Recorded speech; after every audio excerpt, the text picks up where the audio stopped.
ಬೆಳಗಾವಿ ರಾಜಕಾರಣಿಗಳ ಒತ್ತಡಕ್ಕೆ ಹಲಸಿ ಕದಂಬೋತ್ಸವ ನೆನೆಗುದಿಗೆ ಬಿತ್ತ. ಹೌದು, ಕರ್ನಾಟಕ ಅತ್ಯಂತ ಪ್ರಾಚೀನ ಪಟ್ಟಣಗಳಲ್ಲಿ ಬೆಳಗಾವಿ ಜಿಲ್ಲೆಯ ಖಾನಾಪುರ ತಾಲೂಕಿನ ಹಲಸಿ ಗ್ರಾಮವೂ ಸಹ ಒಂದು.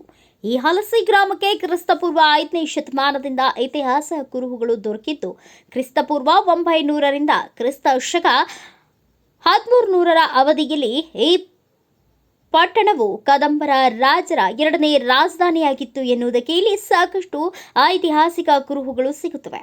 ಇದರ ಸವಿ ನೆನಪಿಗಾಗಿ ಸರ್ಕಾರವು 2013-14ರಲ್ಲಿ ಪ್ರಥಮ ಬಾರಿಗೆ ಸರ್ಕಾರದ ವತಿಯಿಂದ 5 ಲಕ್ಷ ವೆಚ್ಚದಲ್ಲಿ ಹಲಸಿ ಕದಂಬೋತ್ಸವವನ್ನು ಆಚರಣೆ ಮಾಡಲಾಯಿತು. ನಂತರ 1 ವರ್ಷ ಉತ್ಸವ ಮಾಡಿದ್ದು ಬಿಟ್ಟರೆ ಇಲ್ಲಿಯವರೆಗೂ ಸಹ ಕದಂಬ ಉತ್ಸವ ಆಚರಣೆ ಮಾಡುವುದಕ್ಕೆ ಸರ್ಕಾರ ಮುಂದಾಗದೇ ಇರುವುದು ತುಂಬಾ ದುರ್ದೈವದ ಸಂಗತಿ. ಇನ್ನು ಈ ಕ್ಷೇತ್ರದ ಜನಪ್ರತಿನಿಧಿಗಳು ಈ ಹಲಸಿ ಕದಂಬೋತ್ಸವ ಆಚರಣೆಗೆ ಗಟ್ಟಿಯಾಗಿ ಧ್ವನಿ ಎತ್ತದೇ ಇರುವುದು ನೋಡಿದರೆ ಸಾಕಷ್ಟು ಸಂಶಯಕ್ಕೆ ಎಡೆ ಮಾಡಿಕೊಟ್ಟಿದೆ.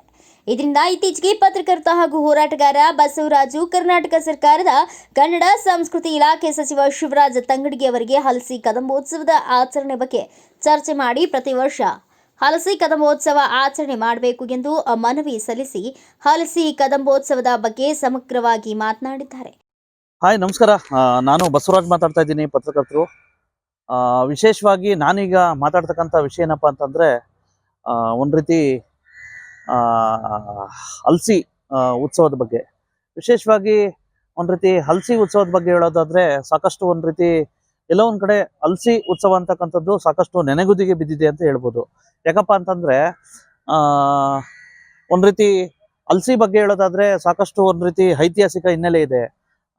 ಒಂದು ರೀತಿ ಕ್ರಿಸ್ತಪೂರ್ವ 500ನೇ ಶತಮಾನ, 500 ಕ್ರಿಸ್ತಪೂರ್ವ 500ನೇ ವರ್ಷದಲ್ಲಿ ಒಂದು ರೀತಿ ಕದಂಬರ ಒಂದು ರೀತಿ ಇತಿಹಾಸ ಸ್ಟಾರ್ಟ್ ಆಗುತ್ತೆ. ಮತ್ತು ಕನ್ನಡಿಗರ ಮೊದಲ ಮನೆತನನೂ ಸಹ ಹೌದು. ಒಂದು ಬೆಳಗಾವಿ ಜಿಲ್ಲೆಯ ಖಾನಾಪುರ ತಾಲೂಕಿನ ಒಂದು ರೀತಿ ಕಾಡಂಚಿನ ಪ್ರದೇಶಗಳಲ್ಲಿ ಇರ್ತಕ್ಕಂಥ ಒಂದು ಘಟ್ಟಗಳಲ್ಲಿ, ಪಶ್ಚಿಮ ಘಟ್ಟಗಳಲ್ಲಿ ಬರ್ತಕ್ಕಂಥ ಈ ಒಂದು ಹಲಸಿ ಬಗ್ಗೆ ಹೇಳೋದಾದ್ರೆ, ಮೊದಲು ಹಲಸಿ ಮತ್ತು ಹಲಶಿ ಮತ್ತು ಪಾಲಶಿಕ ಅಂತಕ್ಕಂಥ ಒಂದು ರೀತಿ ಐತಿಹಾಸಿಕ ಹಿನ್ನೆಲೆಗಳಿಂದ ಅದಕ್ಕೆ ಕರೆದಿದ್ರು. ಮತ್ತು ಪ್ರಾಚೀನ ಪಟ್ಟಣ ಸಹ ಹೌದು.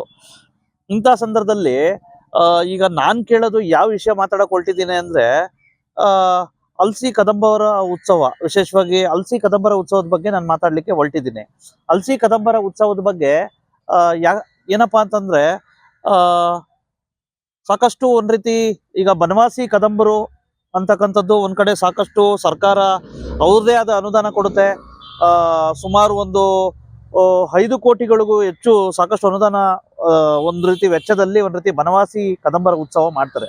ಆದರೆ ಇದೇ ಪ್ರಾಚೀನ ಪಟ್ಟಣ ಹಲಸಿ ಕದಂಬರ ಉತ್ಸವ, ಹಲಸಿ ಕದಂಬರ ಒಂದು ರೀತಿ 2ನೇ ರಾಜಧಾನಿ ಆಗಿತ್ತು. ಇಂಥ ಸಂದರ್ಭದಲ್ಲಿ ಸಾಕಷ್ಟು ಐತಿಹಾಸಿಕ ಹಿನ್ನೆಲೆ ಇದೆ. ಮತ್ತು ಈ ಕಡೆ ಭಾಗದ ಗಡಿ ಪ್ರದೇಶಗಳಲ್ಲಿ ಸಾಕಷ್ಟು ಒಂದು ರೀತಿ ಕನ್ನಡವನ್ನ ಸಂರಕ್ಷಣೆ ಮಾಡಿರ್ತಕ್ಕಂಥದ್ದು.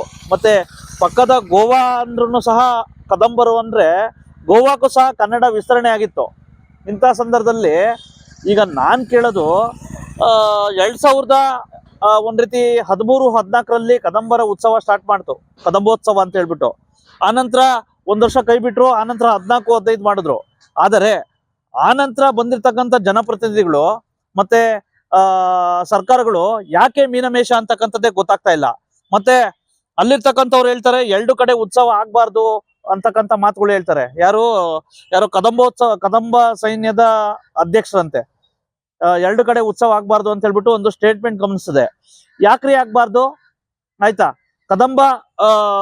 ಕದಂಬರ ಒಂದ್ ರೀತಿ 2ನೇ ರಾಜಧಾನಿ ಹಲಸಿ, ಇಲ್ಲಿ ಯಾಕೆ ಆಗ್ಬಾರ್ದು? ಯಾಕಪ್ಪ ಅಂತಂದ್ರೆ ನಿಮ್ಮ ಶಿರ್ಸಿ ಅಂತಕ್ಕಂಥದ್ದು ಕೇವಲ ಒಂದು ಮಧ್ಯಭಾಗದಲ್ಲಿ ಬರುತ್ತೆ. ಆದರೆ ಶಿರ್ಸಿಯ ಒಂದು ಹತ್ರ ಬರುತ್ತೆ ಬನವಾಸಿ. ಆದರೆ ಗಡಿ ಪ್ರದೇಶಗಳಲ್ಲಿ ಇಲ್ಲಿಂದ ಒಂದ್ ರೀತಿ ಗೋವಾ ಸಹ ಒಂದ್ ರೀತಿ ಕನ್ನಡಿಗರ ಒಂದ್ ರೀತಿ ಪ್ರಾಮುಖ್ಯತೆ ಪಡೆದಿತ್ತಂದ್ರೆ, ಗೋವಾ ಸಹ ಈ ಹಿಂದೆ ಕನ್ನಡಿಗರ ಒಂದ್ ರೀತಿ ಕರ್ನಾಟಕದ ಒಂದ್ ರೀತಿ ಭಾಗ ಆಗಿತ್ತು ಅನ್ನೋದಕ್ಕೆ ಈ ಒಂದ್ ರೀತಿ ಗೋವಾ ಕನ್ನಡಿಗರ, ಗೋವಾ ಕದಂಬರ ರಾಜಧಾನಿ ಈ ಹಲಸಿನೇ ಮಾಡ್ಕೊಂಡಿದ್ದಕ್ಕೆ ಒಂದ್ ರೀತಿ ಇದು. ಹಾಗಾಗಿ ಎಷ್ಟು ಐತಿಹಾಸಿಕ ಹಿನ್ನೆಲೆ ಇರ್ತಕ್ಕಂಥ ಈ ಒಂದು ಇದಕ್ಕೆ ಯಾಕೆ ಒಂದ್ ರೀತಿ ಸರ್ಕಾರಗಳು ಒಂದ್ ರೀತಿ ಮೀನಮೇಷ ಎಣಿಸ್ತವೆ? ಬರೀ ಉತ್ತರ ಕನ್ನಡ ಜಿಲ್ಲೆಯ ಒಂದ್ ರೀತಿ ಶಿರ್ಸಿ ಬನವಾಸಿ ಕಡೆ ನೀವು ಜಾಸ್ತಿ ಗಮನ ಹರಿಸ್ತಾ ಇದ್ದೀರಲ್ಲ, ಯಾಕೆ ನಮ್ಮ ಒಂದ್ ರೀತಿ ಖಾನಾಪುರದ ಒಂದ್ ರೀತಿ ಹಲ್ಸಿಗೆ ಜಾಸ್ತಿ ಮಹತ್ವ ಕೊಡ್ತಾ ಇಲ್ಲ, ಇಲ್ಲಿರ್ತಕ್ಕಂಥ ಕದಂಬೋತ್ಸವಕ್ಕೆ ಮಹತ್ವ ಕೊಡ್ತಾ ಇಲ್ಲ. ಇಲ್ಲಿರ್ತಕ್ಕಂಥ ಜನಪ್ರತಿನಿಧಿಗಳು ಬರೀ 2013-14ರಲ್ಲಿ ಒಂದ್ ರೀತಿ ಉತ್ಸವ ಮಾಡಿದ್ರಿ, 15ರಲ್ಲಿ ಮಾಡಿದ್ರಿ, ಆನಂತರ ಯಾಕಪ್ಪ ಮಾಡ್ಲಿಲ್ಲ ನೀವು? ಸಾಕಷ್ಟು MLAಗಳು ಬಂದೋದ್ರಿ, ಮತ್ತೆ ಸಾಕಷ್ಟು ಒಂದ್ ರೀತಿ ಸರ್ಕಾರಗಳು ಬಂದೋದ್ರು. ಯಾಕೆ ಬರೇ ಪ್ರತಿ ವರ್ಷ ಅಕ್ಟೋಬರ್ ತಿಂಗಳಲ್ಲಿ ಮೇ ಬಿ ಒಂದ್ ರೀತಿ ಜಾತ್ರೆ ನಡೀತೈತೆ. ಇಂಥ ಸಂದರ್ಭದಲ್ಲಿ ಸಾಕಷ್ಟು ನೀವು ಬರೀ ರಥ ಎಳೆದ್ಬಿಟ್ಟು ಬಂದ್ಬಿಡ್ತಾರಲ್ಲ ಜನಪ್ರತಿನಿಧಿಗಳು. ಯಾಕೆ ನೀವು ಒಂದ್ ರೀತಿ ದೃಢ ಸಂಕಲ್ಪವಾಗಿ ಒಂದ್ ರೀತಿ ದಿಟ್ಟತನದಿಂದ ಯಾಕೆ ಅದ್ರ ಪರ ಧ್ವನಿ ಎತ್ತಾ ಇಲ್ಲ ಅಂತಕ್ಕಂಥದ್ದೇ ನನ್ಗಂತೂ ಗೊತ್ತಾಗ್ತಾ ಇಲ್ಲ. ವಿಶೇಷವಾಗಿ ಸಾಕಷ್ಟು ಕನ್ನಡ ಪರ ಸಂಘಟನೆಗಳು ಇಲ್ಲಿರ್ತಕ್ಕಂಥವ್ರು ಪದೇ ಪದೇ ಒಂದ್ ರೀತಿ ಒತ್ತಡ ಏರ್ತಾರೆ. ಇಲ್ಲಿರ್ತಕ್ಕಂಥ ಪ್ರಗತಿಪರ ಚಿಂತಕರು ಹೋರಾಟ ಮಾಡ್ತಾರೆ ಕದಂಬೋತ್ಸವ ಮಾಡ್ಬೇಕು ಅಂತ ಹೇಳ್ಬಿಟ್ಟು. ಆದರೆ ಅವಕ್ಕೆ ಒಂದ್ ರೀತಿ ಧ್ವನಿಯಾಗಿ ಯಾಕೆ ಜನಪ್ರತಿನಿಧಿಗಳು ಮತ್ತೆ ಸರ್ಕಾರಗಳು ಮಾಡ್ತಾ ಇಲ್ಲ ಅಂತಕ್ಕಂಥದ್ದು ನನಗಂತೂ ಗೊತ್ತಾಗ್ತಾ ಇಲ್ಲ. ಹಾಗಾಗಿ ಈಗ ನಾನು ಏನ್ ಮಾಡ್ದೆ, ಮೊನ್ನೆ ಅಧಿವೇಶನ ಸಂದರ್ಭದಲ್ಲಿ ಮಾನ್ಯ ಒಂದ್ ರೀತಿ ಕನ್ನಡ ಮತ್ತು ಸಂಸ್ಕೃತಿ ಇಲಾಖೆ ಸಚಿವರಾಗಿರ್ತಕ್ಕಂಥ ಒಂದ್ ರೀತಿ ಶಿವರಾಜ್ ತಂಗಡಿ ಅವ್ರನ್ನ ಭೇಟಿಯಾಗಿ ಮನವಿ ಸಹ ಕೊಟ್ಟಿದ್ದೀನಿ. ಅವ್ರು ಹೇಳ್ತಾರೆ, ಜಸ್ಟ್ ನಾವು ಉತ್ಸವ ಮಾಡದೆ ನಮ್ ಕೆಲ್ಸ ರೀ, ಬಟ್ ಆ ಕಡೆಯಿಂದ ಪ್ರಪೋಸಲ್ ಬರ್ಬೇಕಲ್ಲ, ಸ್ಥಳೀಯ ಶಾಸಕರಿಂದ ಒಂದು ಲೆಟರ್ ಬರ್ಬೇಕಲ್ಲ ಅಂತ ಹೇಳ್ತಾರೆ. ಹಾಗಾಗಿ ನನ್ಗೆಲ್ಲೋ ಒಂದ್ ರೀತಿ ಸಾಕಷ್ಟು ಸಂಶಯ ಕಾಡ್ತಾ ಇದೆ. ಬರೇ ಜನಗಳ ಕಣ್ಣೊರ್ಸಕ್ ಮಾತ್ರ ಇದ್ ಮಾಡ್ತಾವ್ರು, ಅಥವಾ ಯಾಕೆ ದೃಢ ಸಂಕಲ್ಪವಾಗಿ ಯಾಕೆ ಉತ್ಸವ ಆಗ್ಬಾರ್ದು ಅಂತಕ್ಕಂಥದ್ದೇ ನನ್ಗಂತೂ ಗೊತ್ತಾಗ್ತಾ ಇಲ್ಲ. ಎಲ್ಲೋ ಒಂದ್ ಕಡೆ ಜನಪ್ರತಿನಿಧಿಗಳು ಬರೇ ಜನಗಳು ಎದುರುಗಡೆ ಮಾತ್ರ ಒಂದ್ ರೀತಿ ಮೇಲ್ನೋಟಕ್ಕೆ ಉತ್ಸವ ಮಾಡ್ತೀನಿ ಅಂತಕ್ಕಂಥದ್ದು ಇದ್ ಮಾಡೋದು, ಆನಂತರ ಅದ್ರ ಕಡೆ ಗಮನ ಹರಿಸದೇ ಇರ್ತಕ್ಕಂಥದ್ದು ಮಾಡ್ತಾವ್ರೇನೋ ಅನ್ನಿಸ್ತಾ ಇದೆ. ಹಾಗಾಗಿ ದಯವಿಟ್ಟು ಈಗಿರ್ತಕ್ಕಂಥ ಮತ್ತೆ ಮಾನ್ಯ ವಿಠಲ್ ಅಲ್ಗೇಕರ್ ಅವ್ರ ಬಗ್ಗೆ ನಂಗೆ ಸಾಕಷ್ಟು ಒಂದ್ ರೀತಿ ವಿಶ್ವಾಸ ಇದೆ, ಸಾಕಷ್ಟು ಒಂದ್ ರೀತಿ ಅವ್ರ ಮೇಲೆ ಅಭಿಮಾನ ಇದೆ. ದಯವಿಟ್ಟು ಮಾನ್ಯ ವಿಠಲ್ ಅಲ್ಗೇಕರ್ ಅವರೇ, ನಿಮ್ ಗಮನಕ್ಕೂ ಸಹ ತಗೊಬಂದಿದ್ದೀನಿ. ದಯವಿಟ್ಟು ಕೂಡ್ಲೆ ತಾವು ಲೆಟರ್ ಬರೆದು ಒಂದ್ ರೀತಿ ಮಾನ್ಯ ಒಂದ್ ರೀತಿ ಕನ್ನಡ ಸಂಸ್ಕೃತಿ ಇಲಾಖೆ ಸಚಿವರಿಗೆ ಇದ್ ಮಾಡಿ, ಪ್ರತಿ ವರ್ಷವೂ ಸಹ ಒಂದ್ ರೀತಿ ಖಾನಾಪುರದಲ್ಲಿ ಕೇವಲ ಒಂದೇ ಒಂದು ಉತ್ಸವ ನಡೀತಾ ಇರೋದ್ರಿ, ಇದು ಅದು ಕದಂಬೋತ್ಸವ, ಅದನ್ನು ನೆನೆಗುದ್ದಿಗೆ ಬಿತ್ತು, ಬರೀ 2 ಸಲ ಮಾತ್ರ ಆಚರಣೆ ಮಾಡಿದ್ರಿ, ಆಯ್ತಾ? ಇಂಥ ಸಂದರ್ಭದಲ್ಲಿ ದಯವಿಟ್ಟು ನಿಮ್ಮ ಅವಧಿಯಲ್ಲಿ ಯಾರು ಮಾಡಿ, ಆಯ್ತಾ? ಒಂದ್ ರೀತಿ ನಿಮ್ಮ ಐತಿಹಾಸಿಕವಾಗಿರುತ್ತೆ. ಮತ್ತೆ ಈ ಕಡೆ ಭಾಗದ ಗಡಿ ಪ್ರದೇಶಗಳಲ್ಲಿ ಕನ್ನಡ ಅಭಿಮಾನಕ್ಕೆ ಒಂದ್ ರೀತಿ ಅದು ಪೂರಕ ಆಗುತ್ತೆ. ಇಂಥ ಸಂದರ್ಭದಲ್ಲಿ ಯಾಕಪ್ಪ ಅಂತಂದ್ರೆ ಕರ್ನಾಟಕದ ಮೊದಲ ರಾಜಮನೆತನ ಕದಂಬ ಮನೆತನ. ಅಂತ ಸಂದರ್ಭದಲ್ಲಿ ಕದಂಬರು ಗೋವಾ ಸಹ ಒಂದ್ ರೀತಿ ವಶಪಡಿಸ್ಕೊಂಡಿದ್ರು ಅಂದ್ರೆ ಅಲ್ಲಿಗೆ ಈ ಹಿಂದೆ ಗೋವಾ ಸಹ ಕನ್ನಡಿಗರ ಭಾಗ ಆಗಿತ್ತು ಅನ್ನಂಗಾಯ್ತು. ಇಂಥ ಸಂದರ್ಭದಲ್ಲಿ ಯಾಕೆ ಒಂದ್ ರೀತಿ ನೀವು ಮೌನ? ಮಾನ್ಯ ಶಾಸಕರೇ, ಮಾನ್ಯ ಸಚಿವರುಗಳೇ, ಮಾನ್ಯ ಇಲ್ಲಿರ್ತಕ್ಕಂಥ ಈ ಭಾಗದ ಜನಪ್ರತಿನಿಧಿಗಳೇ, ಯಾಕೆ ಮೌನ ಅಂತಕ್ಕಂಥದ್ದೇ ಗೊತ್ತಾಗ್ತಾ ಇಲ್ಲ. ಹಾಗಾಗಿ ದಯವಿಟ್ಟು ಇನ್ಮೇಲಾದ್ರೂ ಸಹ ನಿಮ್ಮ ಪಕ್ಷ ಭೇದ ಬಿಟ್ಬಿಡಿ, ಆಯ್ತಾ? ನಿಮ್ಮ ಪಕ್ಷ ಭೇದಗಳ ಬಿಟ್ಬಿಟ್ಟು, ಆಯ್ತಾ, ಮಾನ್ಯ ಮಾಜಿ ಶಾಸಕರಾಗಿರ್ತಕ್ಕಂಥ ಅಂಜಲಿ ನಿಂಬಾಳ್ಕರ್ ಅವ್ರಿಗೂ ಸಹ ರಿಕ್ವೆಸ್ಟ್ ಮಾಡ್ಕೋತೀವಿ, ಮತ್ತೆ ಮಾನ್ಯ ಹಾಲಿ ಶಾಸಕರು ಮತ್ತೆ ಮಾಜಿ ಶಾಸಕರಾಗಿರ್ತಕ್ಕಂಥ ಮಾನ್ಯ ಅರವಿಂದ್ ಪಾಟೀಲ್ ಅವ್ರಿಗೂ ಸಹ ನಾವು ಮನವಿ ಮಾಡ್ಕೊಳ್ತೀವಿ. ಒಟ್ಟಾರೆ ಎಲ್ಲರಿಗೂ ಸಹ ಮನವಿ ಮಾಡ್ಕೊಂಡು ನೀವೆಲ್ಲರೂ ಸಹ ಒಗ್ಗಟ್ಟಾಗಿ ಸರ್ಕಾರದ ಮೇಲೆ ಒತ್ತಡ ಏರಿ.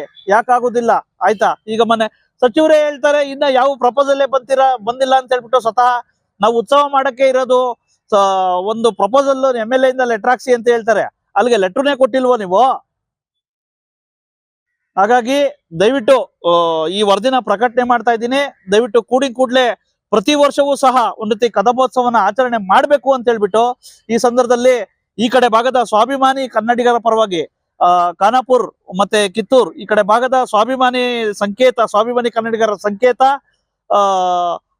ಅಲ್ಸಿ ಕನ್ನಡಿಗರ ಒಂದ್ ರೀತಿ ಪ್ರಾಚೀನ ಕನ್ನಡಿಗರ 2ನೇ ರಾಜಧಾನಿ, ಇದನ್ನ ಉಳಿಸ್ಲಿಕ್ಕೆ ಕದಂಬೋತ್ಸವನ ಆಚರಣೆ ಮಾಡಲೇಬೇಕು ಪ್ರತಿ ವರ್ಷ ಅಂತ ಹೇಳ್ಬಿಟ್ಟು ಈ ಸಂದರ್ಭದಲ್ಲಿ ನನ್ನ ಒಂದ್ ರೀತಿ ಅನಿಸಿಕೆಗಳನ್ನ ಮುಗಿಸ್ತಾ ಇದ್ದೀನಿ. ಇನ್ನಾದ್ರೂ ಹಲ್ಸಿ ಕದಂಬೋತ್ಸವ ಪುನರ್ ಆರಂಭ ಆಗುವುದೇ ಎಂಬುದನ್ನ ಕಾದು ನೋಡಬೇಕಿದೆ. ಬ್ಯೂರೋ ರಿಪೋರ್ಟ್ ಬಸವರಾಜು, ರಾಜ್ಯ ಉಪಸಂಪಾದಕ, ಭಾರತ ವೈಭವ news, Khanapur. Thanks for watching. Read, discuss and debate with editor Dr. Yan Prashant Rao. Wanted reporters in print, digital and visual media for Bharat Vaibhav Daily Newspaper, BV News 5 Channel and BV Fast Web News from all the talukas of Karnataka, Goa and Maharashtra. If interested, send your resume to 9019229369.